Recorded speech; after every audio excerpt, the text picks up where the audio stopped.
ভূমিধস জয়ের পর বিএনপির সামনে ক্ষমতার উল্লাস নয়, বরং একের পর এক কঠিন সিদ্ধান্তের সময়।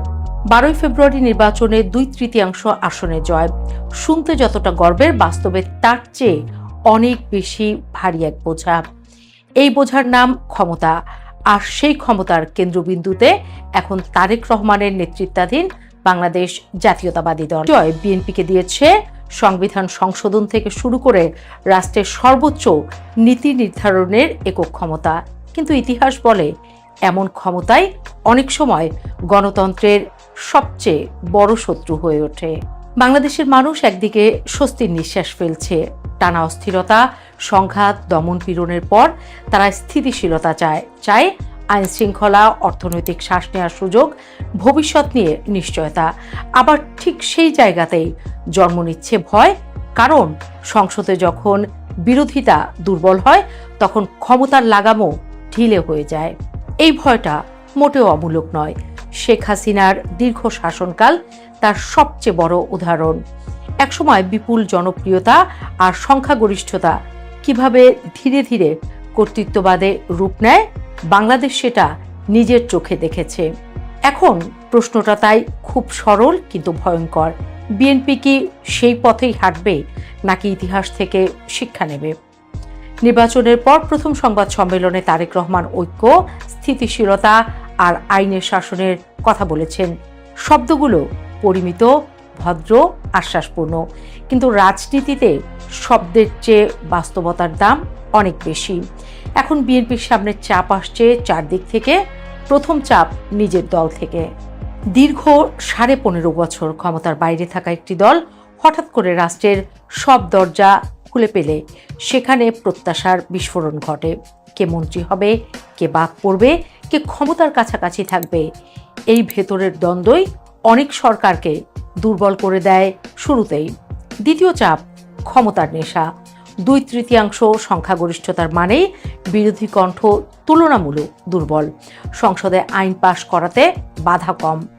এখান থেকে জন্ম নেয় সবচেয়ে বিপজ্জনক প্রবণতা, আমরা পারি মানসিকতা। আর এই জায়গাটাই বিএনপির সবচেয়ে বড় পরীক্ষা। তৃতীয় চাপ রাষ্ট্রের ভাঙা কাঠামো। জুলাইয়ের গণঅভ্যুত্থানের পর আইন শৃঙ্খলা ব্যবস্থা কার্যত ছিন্ন ভিন্ন হয়ে পড়ে। পুলিশ, প্রশাসন, গোয়েন্দা সংস্থা সবখানে আস্থার সংকট। অন্তর্বর্তী সরকার এই কাঠামো পুরোপুরি দাঁড় করাতে পারেনি। এখন নতুন সরকারের সামনে সবচেয়ে বড় বাস্তব চ্যালেঞ্জ হলো আইন শৃঙ্খলা ফিরিয়ে আনা। কারণ আইন না থাকলে বিনিয়োগ আসে না, বিনিয়োগ না এলে অর্থনীতি ঘোরে না, আর অর্থনীতি না ঘুরলে জনগণের ধৈর্য দ্রুত শেষ হয়ে যায়। চতুর্থ চাপ রাজনৈতিক প্রতিদ্বন্দ্বিতা। সংসদে প্রধান বিরোধী শক্তি হিসেবে বসছে জামায়াত ইসলামের নেতৃত্বাধীন জোট। সংখ্যায় কম হলেও আদর্শিক, সংগঠিত, মাঠে সক্রিয়। তারা সরকারকে ছাড় দেবে না। সংস্কার, জুলাই সনদ, ধর্মীয় রাজনীতি সব ইস্যুতেই চাপ থাকবে। একই সঙ্গে রাজনীতির বাইরে থাকা আওয়ামী লীগও পুরোপুরি নিশ্চুপ নয়। দীর্ঘদিন চেপে রাখা একটি দল সুযোগ পেলেই ফের সংগঠিত হওয়ার চেষ্টা করবে।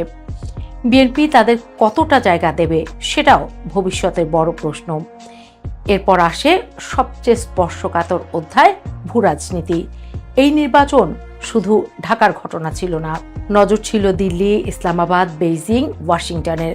বিশ্লেষকদের মতে বিএনপির এই জয়ে সবচেয়ে স্বস্তি পেয়েছে ভারত। কারণ শেখ হাসিনার পতনের পর দিল্লি ঢাকার সম্পর্ক যে তলানিতে নেমেছিল, সেখান থেকে বের হওয়ার জন্য ভারতের দরকার ছিল একটি নির্বাচিত, তুলনামূলক মধ্যপন্থী সরকার। কিন্তু এখানেই ভারসাম্যের রাজনীতি শুরু। পাকিস্তানের সঙ্গে নতুন যোগাযোগ, চীনের অবকাঠামোগত বিনিয়োগ, যুক্তরাষ্ট্রের কৌশলগত শর্ত সবকিছু একসঙ্গে সামলাতে না পারলে একদিকে স্বস্তি দিতে গিয়ে অন্যদিকে চাপ তৈরি হবে।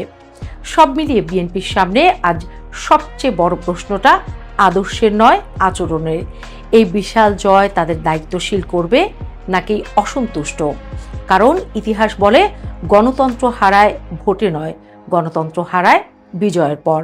আর ইতিহাস খুবই নিষ্ঠুরভাবে মনে রাখে কে ক্ষমতা পেয়েছিল আর কে ক্ষমতা সামলাতে পেরেছিল। বাংলাদেশ জাতীয়তাবাদী দল তথা বিএনপি এখন সেই মোড়েই দাঁড়িয়ে।